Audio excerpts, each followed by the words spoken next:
Welcome to Global Sakamuzi. The last time I spoke to you, I was in the kingdom of Lesotho in Maseru, talking to an interesting guest, Bantu Ramakula. And today I'm somewhere in Europe with another king. Like I do, I roll with nothing else but royalty. It's kings and queens. And today I have a king in the building. Welcome to the show. Cheers, thank you for having me. Yes, I would love to introduce you, but I don't bring guests that I am fit to untie the shoes. So I will allow yourself to introduce yourself and tell us what you do. Oh, that's a difficult one. So, because I try to do a lot of things. Yeah. I'm essentially a communicator. I do media, I do communications. I currently work with an organization called the Transnational Institute, which is a progressive global public policy research institute that's based in Amsterdam. Right. We're actually celebrating our 50-year anniversary, so please go check out our website and give a bit of love there. Yeah. I also do media trainings with the Radio Netherlands Training Center, where I used to work more full-time beforehand. Yeah. And I also have a consultancy called Matsheza Consulting. We're still looking for a more creative name. Yeah. And I do media training, I MC events, I do essentially communications consulting, broadly defined. Awesome, yeah. Awesome. Like I told you people, how was I going to remember all that? Yeah, definitely, yeah. So in the communication space, things are changing, and we've moved from analog, we're now on digital. Even within the digital space, there's so much that has changed. And maybe before we get into the deep things, maybe if we can look at where do you think AI is taking us to as a concept? Is this something that will be gladly accepted all over to take over systems, writing on behalf of students, for example? Yeah, I think that question needs us to unpack quite a lot. Yeah. Because it depends how we're defining what we mean by AI. I think that's where we have to begin. I'm no expert. Okay. Yep. I'm no expert, but I am. What I am expert on is on how people use tools to tell stories. People use tools to take their thoughts and make them accessible to other people. Yeah. I always tell the story that when I studied my master's, I did a master's in digital cultures at Maastricht University. Yeah. And I thought I was going to go into virtual reality, and at that time there was this software called Layer, which was like about an augmented reality environment that you could kind of like superimpose stuff onto your reality through like goggles or whatever. It's essentially the concept that you have now with Apple's spatial computing that they just released. But what I learned as I did all of that was that there's some fundamentals that stay the same regardless of what medium you're using, what technology you're using. Right. How you tell a story, the core way in which a story unfolds remains the same. So for the media landscape, I think AI is another tool that is just going to be the same as when digital tools came around. When I studied my master's, I thought I was going to go into this crazy space, but I went to the most basic of digital media, and I did radio for a long time. All right. And all of what I'd studied for the augmented reality work kind of was also somewhat relevant for radio. Yep. And I think as long as you've studied and you know how to tell a story, AI can just become another tool that we can use to tell our stories. But I think that's a very minimal way of looking at it. Yeah. There is something, though, that is fundamentally changing with the bringing of artificial intelligence. Depends on how we're talking about what we mean about it. I had an interview recently with Cory Doctorow, who's much more intelligent and well-versed, at least, in this kind of thing. Yep. And he makes the difference between supercharged computing and artificial intelligence, artificial general intelligence, which we're still very far away from. Yep. What is happening is that we have this new technology that is making human beings less at the center of what is happening. All right. And I think what's happening right now is we have to fight for the human, first of all. And we need to really clarify what relationship we want to have with this technology going forward in terms of what we mean by creativity, in terms of what it actually will do for society. So it's still an open question. All right. Yeah. You are making a mark in the media space in Europe. You've been here, did what you've done, but you come from Zimbabwe. Yeah. You had dreams. Yeah. Growing up, you had dreams going to school. Was this always the path that you wanted to walk? Was this always the dream to say, I want to end up in this media space? Or if anything changed along the way, what exactly changed? I think if you had asked me at primary school, anyone who asked me at primary school what I wanted to be, I would have said, I want to be a pilot. Yeah. But I'm now looking back and thinking, was that really my dream? Or was it like, like you're told being a pilot is an amazing thing. Yeah. And the moment I started wearing glasses, it was like, you can't be a pilot if you don't have 10/10 vision, 20/20 vision and all of that. Yeah. But I think why I wanted to be a pilot was that I wanted to see the world. All right. I really wanted to travel. I had the fortune of growing up in a house that had a lot of books. I read a lot. My brother Mandla read a lot, and I kind of got the concept of reading from him, and I also read a lot. And so I grew curious about the world, and I wanted to see the world. But I always thought of it as me seeing the world from being at home. All right. Home base would be home. I would grow, get a professional career, have a nice big house and a car and somewhere in Bulawayo in my hometown, but still travel and go see the world and explore all these places that I read about in the books. Yep. But that was not to be the case. Home is not the base right now, but I still entertain in the back of my mind sort of return home at some point. Yes. Yeah, I think all of us that are living out here and dealing with this gray weather and all the other attendant challenges that come with living in Europe and in the West broadly defined, I think we all have the idea of going back home sometime. All right. Yeah, still at home. Let's look at media. What stands out like from your childhood to say this is something probably that you ran to watch on TV or you ran to listen to on radio? Oh, when I was a kid? Yes. I mean, I saw all the cartoons, right? Yeah. So this I think this is part of the conversation we're going to have about what we consumed was very much material created outside of our space, right? We watched cartoons. I literally could tell you the TV lineup every day, which cartoon comes after which cartoon, and I remember all of them. Saber Rider, I mean, the Smurfs, Duckwing Duck, DuckTales, you name it. There's an entire list of, which mostly Hanna-Barbera and American public broadcasting services cartoons like Square One and all that stuff. So that's what I remember watching. That's what I remember liking. Yep. And then, of course, the movies that you sometimes get. But locally, stuff that came from Zimbabwe, to be fair, it didn't appeal, right? Because we were already raised in a climate that says the stuff that comes from out there is better, right? So even when the locally made stuff didn't match up in terms of quality, even though it was somewhat comparable, you still believed it wasn't as good. So I think a lot of people relate to that. All right. Nice.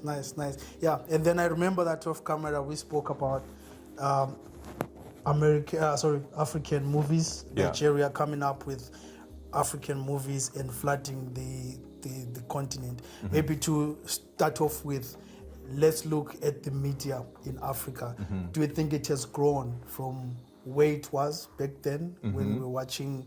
I know that people would fight to watch Nigerian movies, which were the African movies. Yeah. And then now we've moved on to have whatever we have as a media fraternity in different countries. South Africa being one of the most creative hubs on the continent, or which is the one that has managed to level up in terms of that. So where are we? Do you think we are growing as a continent? Yeah, I think we are growing, but we always need to have, how shall I put this? First of all, Nigeria will save us. Yeah. we say this a lot here. The Nigerians have a certain go-getting attitude that I really wish the rest of the continent would lean into. Yeah. They were willing to experiment and get things wrong multiple times. And they were willing to try things out. What you saw is the African movies, even there are now memes about the overly high volume, the editing that was a little off kilter, the ghost who looks left and right before he crosses the road, all that kind of stuff. Lack of continuity in the stories. Yeah. But when you look at what they were doing then, the era of African movies, I remember when people would be trading VCDs and all of that. And where the Nigerian industry is now, you can tell the trajectory of growth. Do you know what I mean? No kid starts off running and doing somersaults. You have to crawl before you walk, before you run. Yep. And the Nigerians did a whole lot of crawling. And right now we're watching them run and thinking, and some people think it just came out of nowhere, but no, there's the hours put in. There was a lot of input to reach where they are. And I think the rest of the continent is catching up to that. There are parts of the continent that are sort of following that same trajectory. You've got Wakaliwood now in Uganda, and these guys have basically very similar stuff to what you saw with African movies back then when they were simply Nigerian. Yep. The Kenyans are coming up as well. You've got such great videography going on there. Yep. And of course, you mentioned South Africa. I think what separates South Africa and Nigeria, at least in my own perspective, is they're countries that have a huge population. Yep. And somewhat functional economies. You need money to make good films, to make good movies. And the unfortunate part is for other parts of the continent, if you're trying to make film, you're not getting any support from the corporate world. You're not getting any support from the government, because governments have other priorities. Yep. And you're essentially limited to making NGO movies. I think Zimbabweans remember watching Neria. Neria is touted as one of the highest points of Zimbabwean cinema. It was an NGO movie, you know, like a lot of the other Yellow Card, NGO movie. Yeah. More Time, NGO movie. Yeah. Do you know what I mean? So stories for their own sake are not yet a thing elsewhere. There's still an agenda. There's something being said by someone else besides the people that are making the movie. And I think we need to interrogate that, because we keep talking about the media, but anytime you talk about the media, you are talking about the center of a triad, because there is someone who wants to communicate, who wants to say something to someone, and they're using the media to do it. Yeah. So I think we need to have a much stronger conversation, not just about the media, but also who's saying what to who. Cool. Right. And I think that's the key to unlocking some of these all right. Notes. Yeah, I'll allow us to dwell on that a bit and look at the African stories besides I think it's Neria, it's Yellow Card in Zimbabwean contest. Yeah. Recently there was an Australian production, I think it was talking about poaching. It's also doing well on that platform. Yeah. Also, it's also comes again on the backdrop of being an NGO movie. It's messaging. There was a point that was being made in that regard. So as a country or as a continent, have we lost our stories to agendas? Be it from foreign voices, or be it from people who are in power, or be it from people with money? Yeah, I would say unreservedly yes. Yeah. we have lost. You see, the thing is, remember what I said about how, like, for instance, right now AI is just the next level of what is an ongoing trajectory of people telling stories better. If you were to really trace it from what we know of the history of humankind, the first storytellers were African. Yep. The first story ever told was an African story. Yep. Everything that we now see is a variation on what was originally an African thing. We all remember the concept of sitting around the fire and grandma telling stories, passing on knowledge and information and encoding cultural information in a story so that the children remember. Yep. Right? And I think that concept was lost through multiple things. A lot of our cultural knowledge was embedded in our environment. A lot of us got displaced. Like right now, if you go to Zimbabwe or many parts of the continent, very few people are living in land where their ancestors were 3 generations ago. Yeah. Which means there was a cut somewhere. There was a loss of encoded information. The family structure, the concept of society, our societal structures that encoded information in a particular way, they're all lost. Yeah. Or at least they exist in small pockets in some places. So I feel a sense of deep loss when I think about the stories that we no longer have access to. Yeah. I think about the songs that we no longer have access to. When you're bored and a tune comes to your mind, it's very likely a pop song. Yeah. Or a church song. Yeah. Because all the songs that we have in our heads are from somewhere else. They're not the songs that came from our ancestors. They're not the rhythms of our motherland. Yeah. So we've lost a lot. And I think right now our media landscape is still somewhat, we're shaking things up. Trust me, I'm not talking from a question of, we're just victims who don't know anything. Yeah. Yeah. There are people who are shaking things up. We are going back to the source. We are questioning the way things are. Yeah. But we are still living in an environment where we're still parroting stuff that came from outside. We're still trying to catch up with the outside world, who I feel should have been by now trying to catch up to us. Yeah. We're still trying to appeal to their audiences. It seems like an African story only becomes relevant when a European audience finds it important or useful. Yep. We're not telling stories for ourselves, like literally as we would tell our own stories to our own children at the fireside. Yep. We don't have that anymore. So I think the going back to the source, the finding of our own stories and our rhythms is at least the first step in reclaiming some of this that we've lost. Yeah. So that's why I always keep telling people, if your parents are alive, if your grandparents are still alive, talk to them. Yeah. Ask them their stories. Ask them the games they played as kids. Ask them the lyrics of the songs they remember. Record them for posterity, because we are literally, right now, I think what's happened in the last 20 or so years, especially with the advent of the internet and all of this, we are living in a hypercharged environment that is accelerating the forgetting. Yeah. It's the intermixing of all different information that's coming from different places, right? Yes. Before it used to be we're fighting the West cultural hegemony, right? Yes. But now you've got, what was this thing, this Korean drama that drove people crazy in Zimbabwe. You've got China also projecting its own cultural strength. Brazilian Telemundo, all of this stuff. So as much as it is great to be dipping from the pool of mankind's source of stories, it also makes it even more imperative for us to tell our stories now. All right. Yeah. All right. Yeah. You spoke something about African rhythms. Mbuso Khoza is a South African historian, musician. He speaks about colonization of the tone. I think he calls it tonal colonization. Wow. Yeah. I like that concept. Yeah. Where these kids are growing up listening to Bleep. Yeah.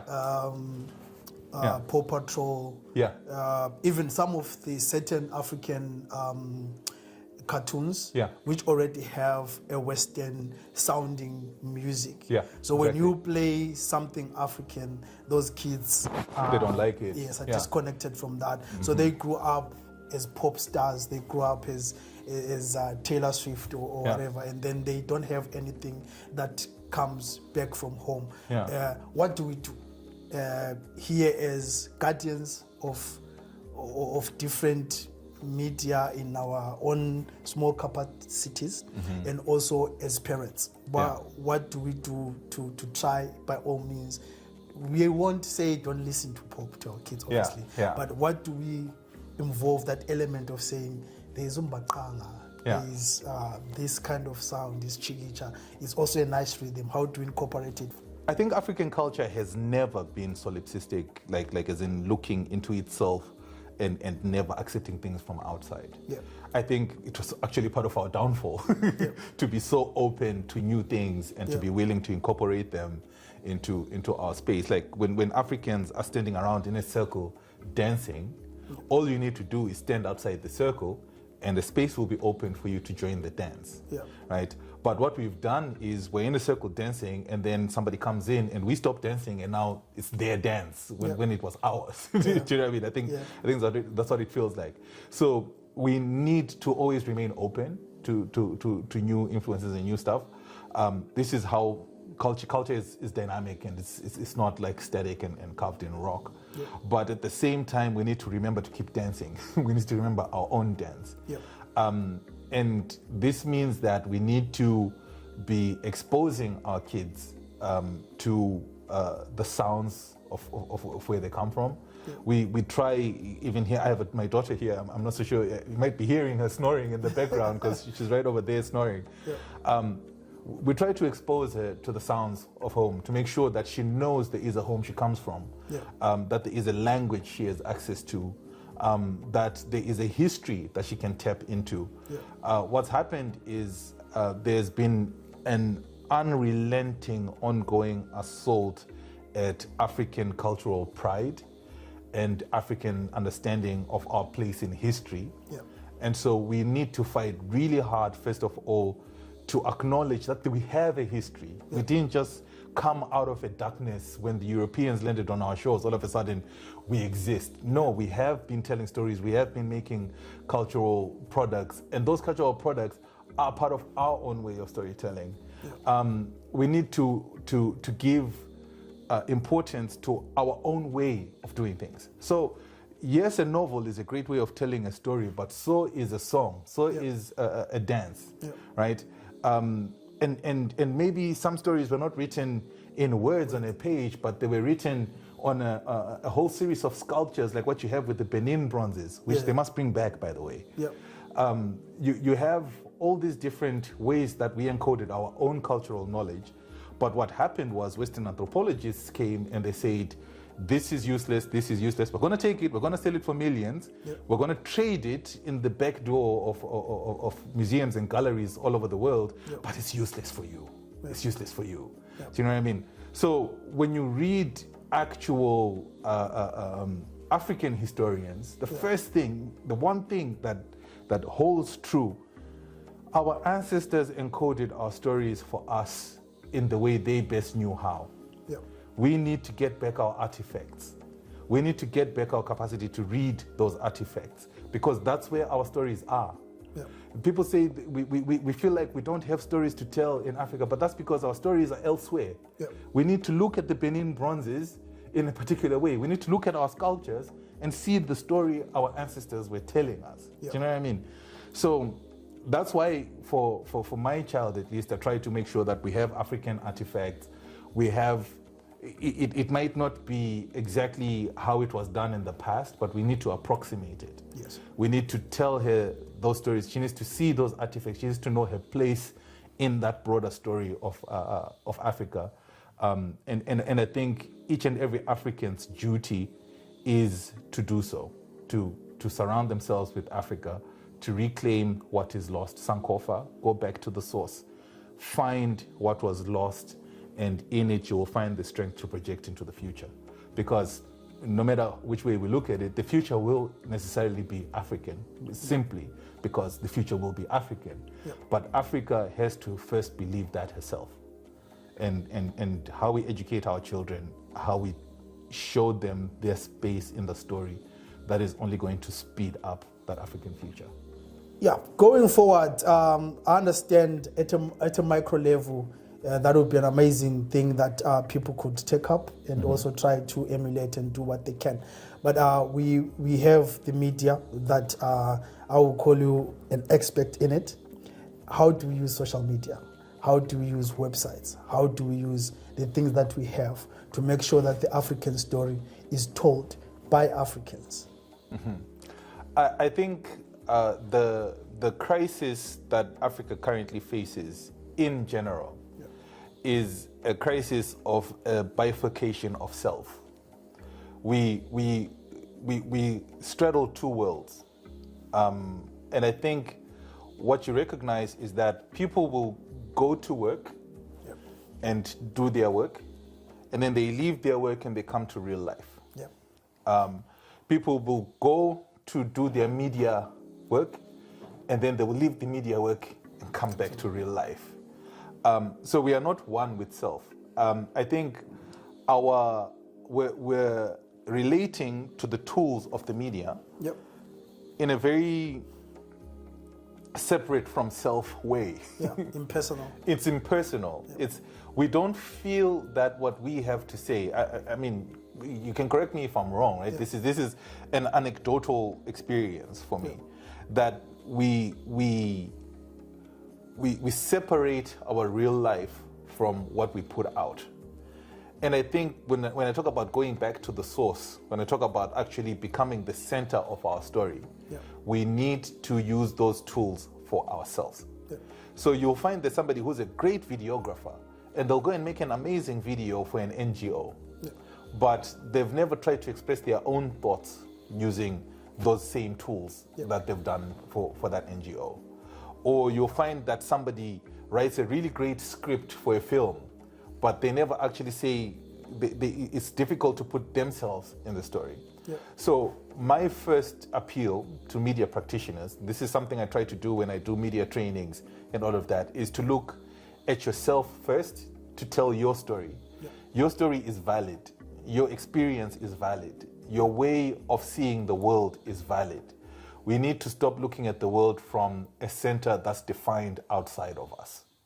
So, and I'm not the first to say this. This is something that is, when people were discussing literature, you have the debates between Chinua Achebe and Ngugi wa Thiong'o about which languages to use and all of that.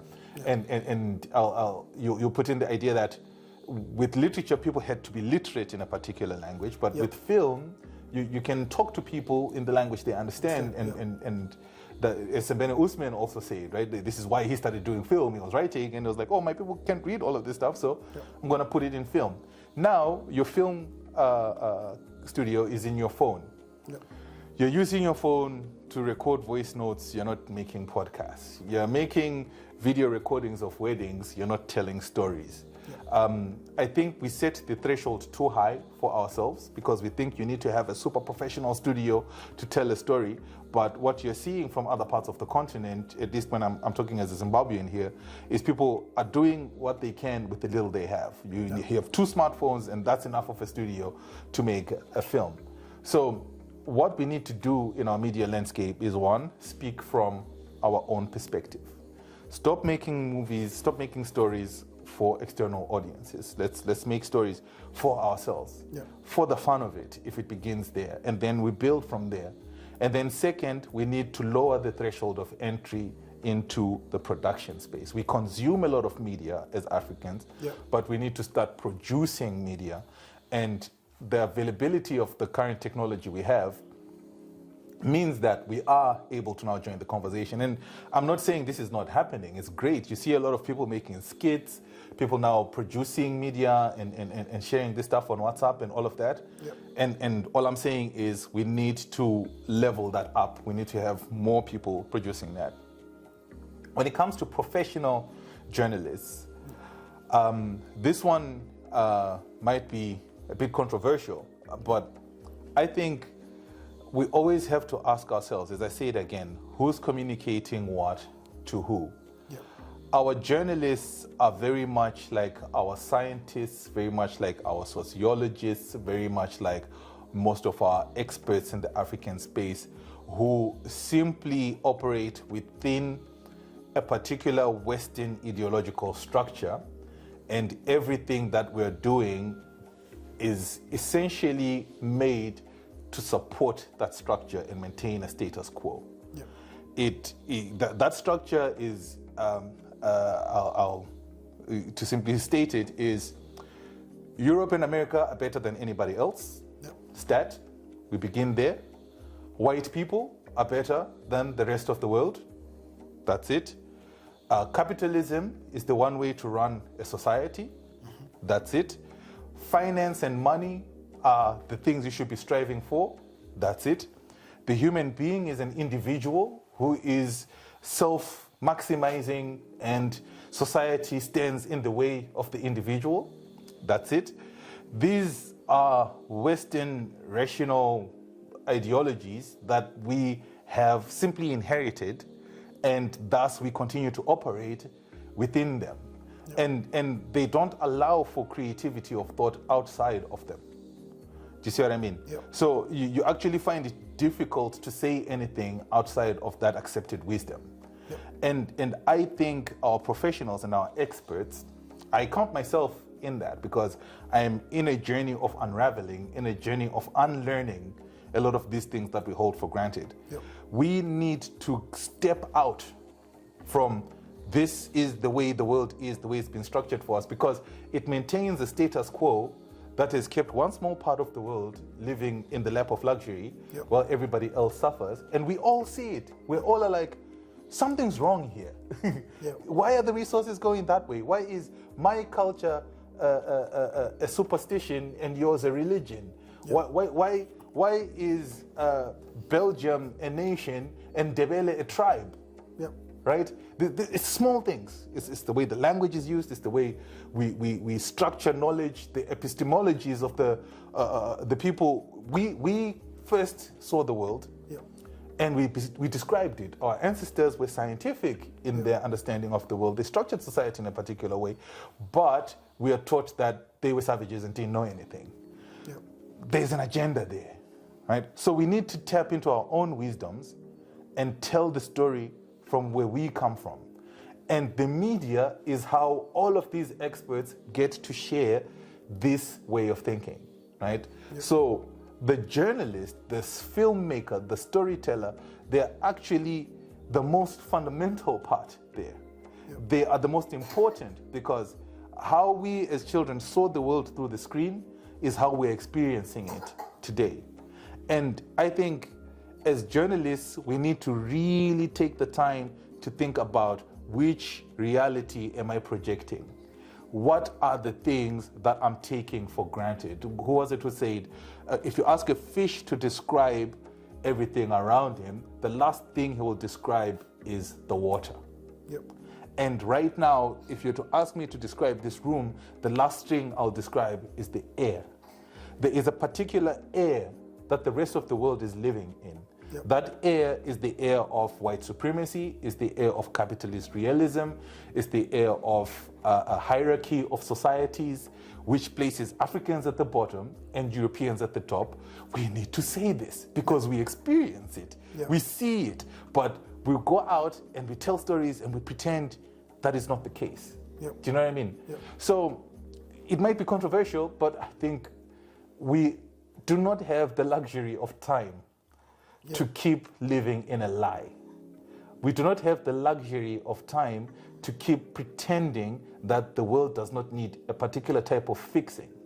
And that type of fixing means we need to redefine the reality that we're seeing, put ourselves at the center, and start acting in a rational, logical way, which for us should be to maximize our role as Africans and to maximize our confidence, because everybody else can see just how awesome Africa is, except Africans. So, do you know what I mean? Everyone comes to tap from Africa. Picasso comes and is like, oh, I've discovered this new thing, it's called surrealism or whatever. But Africans have been making art like that for centuries. And we only begin to value the things we have once outsiders come and start valuing them. So for me, my main call to media practitioners is for them to start examining the water. What is it that you're taking for granted? What is the story that you're telling to the kids? because it's all about how we are teaching the kids what is the reality. The children have to see the world for what it is, and if you are participating in the lie, you need to get out of the way. Yeah. Yeah, I've said, I think in one or two interviews before, that Global Sakamuzi is the lion that's telling the version of the story, which the hunter for so long has always bragged about. I like that. How I killed the lion. Yeah. But the lion is alive. The lion is not dead. Here we are. We're here. We are here in the centers of Europe. Yeah. We're here in North America. We're there in Asia. Yeah. You'll find a Zimbabwean in Cambodia today. Yeah. Do you know what I mean? We are there, and the thing is, we are not inert. We are alive. Yeah. We are learning. We are growing. This is a warning. Because we're coming for what's ours. Yeah. A lot has been taken from us. We're coming for it. Yeah. A lot has been hidden from us. We are coming for it. A lot of knowledge has been encoded in such ways that it's difficult for us to access. But we're here at the universities and we're learning, right? And the key to all of this, the key now, I will tell you, the key is confidence. Yeah. We need to build up our confidence, and we need to build up the confidence of the children. And that's what, even right now, living in this global, in the West and everywhere, our children face multiple assaults on their confidence. They just recently we saw this video with this Zimbabwean kid who was forced to kiss somebody's shoe. Yes, bullying happens everywhere, but that was a specific kind of bullying. Yeah. And if we thought racism and all of this stuff is ended when the We Shall Overcomes were sung in the 1960s, then we are definitely not facing reality. Yeah. And I think the only reason you go back to even what Marcus Garvey said is like, black people are subjected to all of that simply because Africa wasn't fighting for them, right? We need to fight for ourselves, and that means we need to build our confidence. We need to tell the story right. Yep. That confidence comes from the knowledge you encode into people's brains from when they're kids and how they grow and learn to understand the world. And the media and our education system and essentially our cultural milieu has to have as the first goal, build up the Africans' confidence, because it has taken a knocking for a long time. Yep. And it's not because we're inherently non-confident people, but there has been an unrelenting, coordinated assault against African confidence. Yep. But guess what? The lion is still alive, and the lion is still telling his story. Yeah. Awesome. Yeah, you are in the research space, and as a rule, in research, if you are going to quote someone, you have to make a reference. If we go back to Africa, my reference of the Ndebele Kingdom is my grandmother Mandweni. He has a version that is not in history books. If you go even in Nigeria, wherever, you will find all these stories which don't seem to make it into the dynamics of history. How do we codify these stories our way? We've used oral history for so long in the way it seems like it's supposed to matter where these fundis are. We don't have a reference to say Ukoko Mandweni according to Ukoko Mandweni. That's an interesting one. This is what happened. How do we then codify our oral history so that our kids at least, I believe we have time to do something about it, so that our kids at least will have the proper version of what really took place to correct what we've been told is the truth for so long. Wow, this one, I think I might be going into controversial territory, but since we're in the season of speaking truths, I have a friend who came here to study in the Netherlands, and she had things she wanted to say that she wanted, and this isn't quoting Uko Kumandiweni. This was actually quoting African scholars who had written stuff about what she wanted to write in a PhD. But she faced a lot of trouble with the educational institution here in the Netherlands because they didn't recognize the scholars that she wanted to base her work on. Yeah. So this is again another thing of the erasure of African knowledge. Even when we go through the academy and get those PhDs and professorships, it's still not taken as truth, right? So now here's the question: what is the goal of the educational institute? What is the goal of the PhD, right? If I have to stand on the shoulders of giants in order to say something true and meaningful, and all the giants that exist, because the academy only opened up to women very recently, even in Europe, so all the giants are white men. I need to quote a white man who said something so that what I say makes sense. Do you know what I mean? A European man, at least, right? So I'm not saying to let go of the academy in general, but I think in the same way when we restructure our educational system, we need to question some of the ways in which the academia has been set up to only privilege a particular type of knowledge, while at the same time disputing others. It's the same thing that I was saying when I was studying philosophy, for instance. I studied and taught philosophy at Maastricht University, and you will read John Rawls, and he's a political theorist, but when you read Confucius, it's a tradition. It's a philosophical tradition. And then you've got concepts that are instead of philosophy, it's cultural knowledge. There's a hierarchization of forms of knowledge there, right? And I think for a long time we've been trying to say our knowledge is equal to yours, right? But I think the time will come where we will say, you know what, to hell with your knowledge, because your knowledge is designed for your society to maximize your own status quo, and we will stop trying to equate our knowledge to yours, but we'll simply start generating our own knowledge for our own goals. I think there are parts of the world that have already managed that. China, for instance, India traces its own intellectual tradition thousands of years. China does the same. Some parts of the world already have that, and they've protected their thinking from intrusion by Western ideologies, right? I think as Africa, we have a long way to go. But again, once we build up our confidence, then we'll begin to realize that what Ukoko Mandiweni said is as truthful and useful as what some philosopher from the 18th century in England said. Do you know what I mean?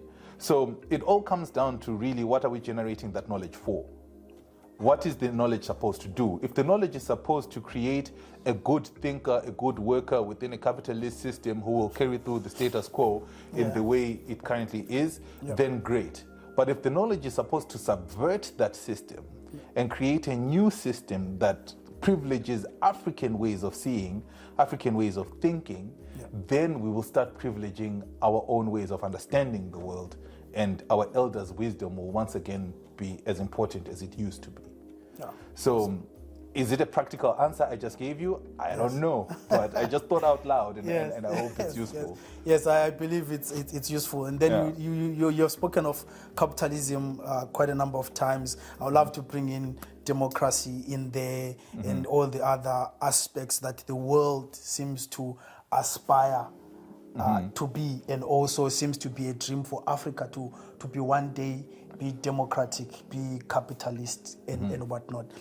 According to your own opinion, do you think these are the systems that are the answer to what Africa is going through? Or should we also look back at what we use to manage our resources and how we use to live life in general, instead of pursuing the capitalist and the democratic aspects of life? This is another one. Wow, oh my God, I'm blowing up all of these things. All right, okay, let's go there. Let's go there. The question of democracy for me comes down to definitions. Judith Butler who said, the worst mistake you can make in an argument is to let your opponent define the terms.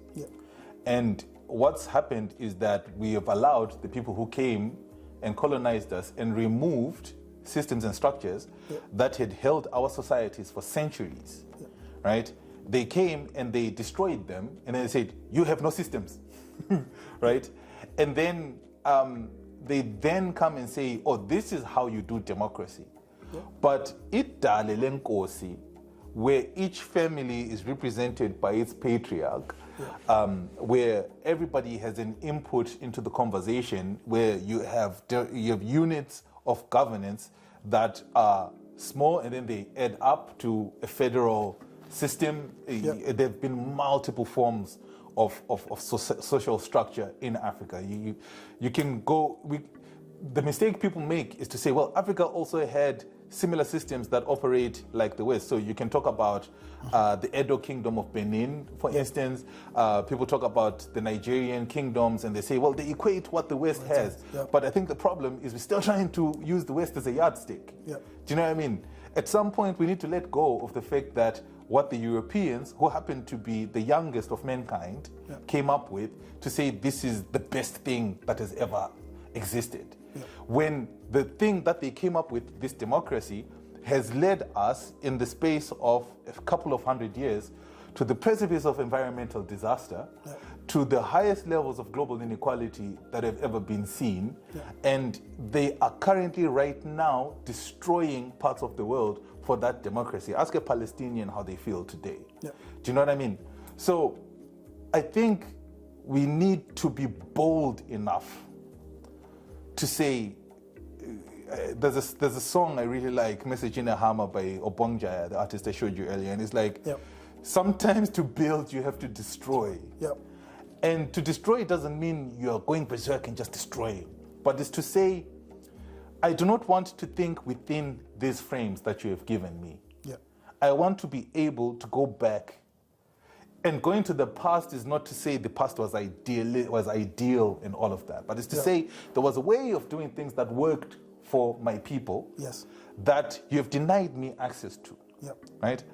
And I would like to just go tap into that and build something for the future going forward. The countries that sell democracy have very specific features that the rest of the world hardly has. Homogeneous populations. France is French. Then you have a few people that are not French. The Netherlands is Dutch, and there are a few people that are not Dutch. Germany, and also they're also new constructs themselves, right? They are homogeneous in a particular way, but it depends how you're looking, right? And so the specific situation, the context in which this particular Westphalian concept of nationhood and thus democracy within the nation was a very peculiarly European thing. So to take that and rubber stamp it everywhere across the world, where just in 1886, when was the Berlin Conference? Was it 1887? 1887, right? These folks came and then just created an entity that is Zimbabwe.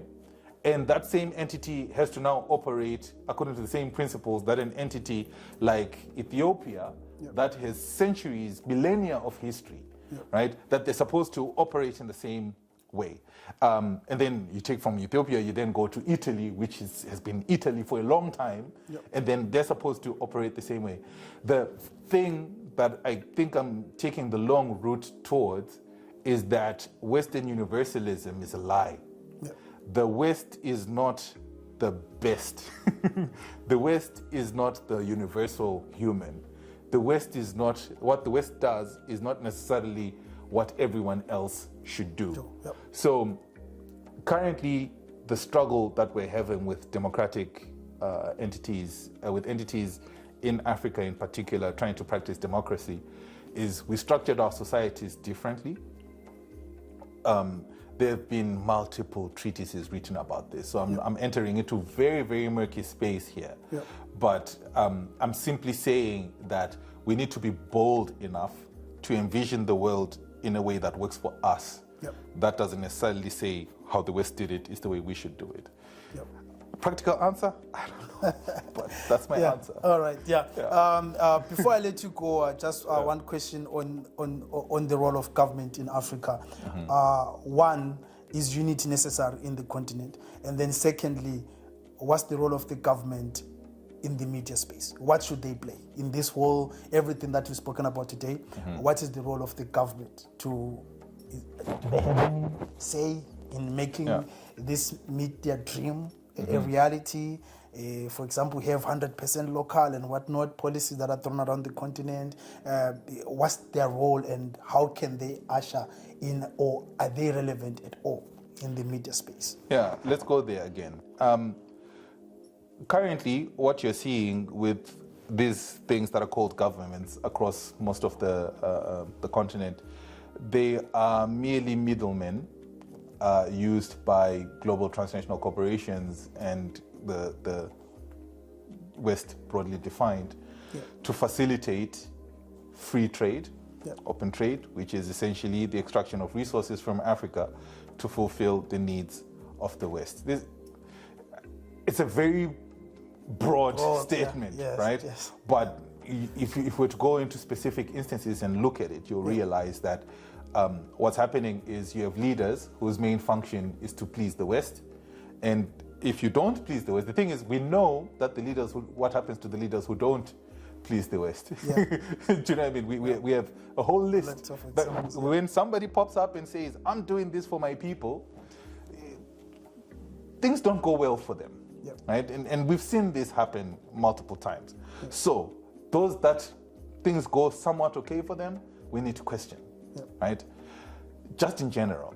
And then secondly, these governments that we're talking about are governing entities that did not exist more than 200 years ago, which is in the greater length of human existence is a very, very short time, right? So I always say this example that if you were to go right now to Zimbabwe, you go to Victoria Falls, and you ask some of the Tonga people there, do you have relatives across the border in Zambia? Or have you married someone from there? They'll probably say yes. So if you go to those people that they married and you ask them, have you married somebody from further up north? They'll say yes. And just from that concept, you could literally traverse the entire continent of Africa, finding lines of relationship and people being somewhat related in one way or the other. So the role right now of every African leader should be to lead us to a point where Africa, broadly defined, is an entity that is facing the world as itself. This dream that Kwame Nkrumah had, that all the Pan-Africanists will set up the Organization of African Unity and all of this, it's now, right now, you look at it and people say it like it's some idealist goal, like it's impossible to achieve. Realistically, this is never going to happen. But Africa, when I go to Nigeria and I speak with my Nigerian brothers, we may not speak the same language, but we understand each other. So, I mean, there's particular mannerisms a person will do, like, you're an African and I understand what you just did and what you just said. We are related. When you talk about our religion and our traditions and our culture, we're all similar, right? So I believe that governments, their main goal should be to dissolve themselves towards a broader African agenda, where Africa stands together and says, we don't need to trade with the rest of the world. We're making a utopia for ourselves here.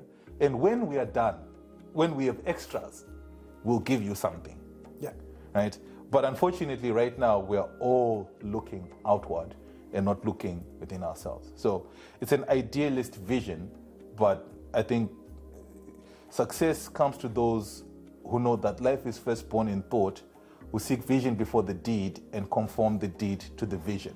So the deeds of governments right now should be towards a vision of African unity, and that is my answer there. Awesome. And that brings us to the end of the show. You had Shaun, the king, and he was royal throughout. I hope there is a nugget or two that you're able to take, breathe on, and do something about it. Thanks for having me.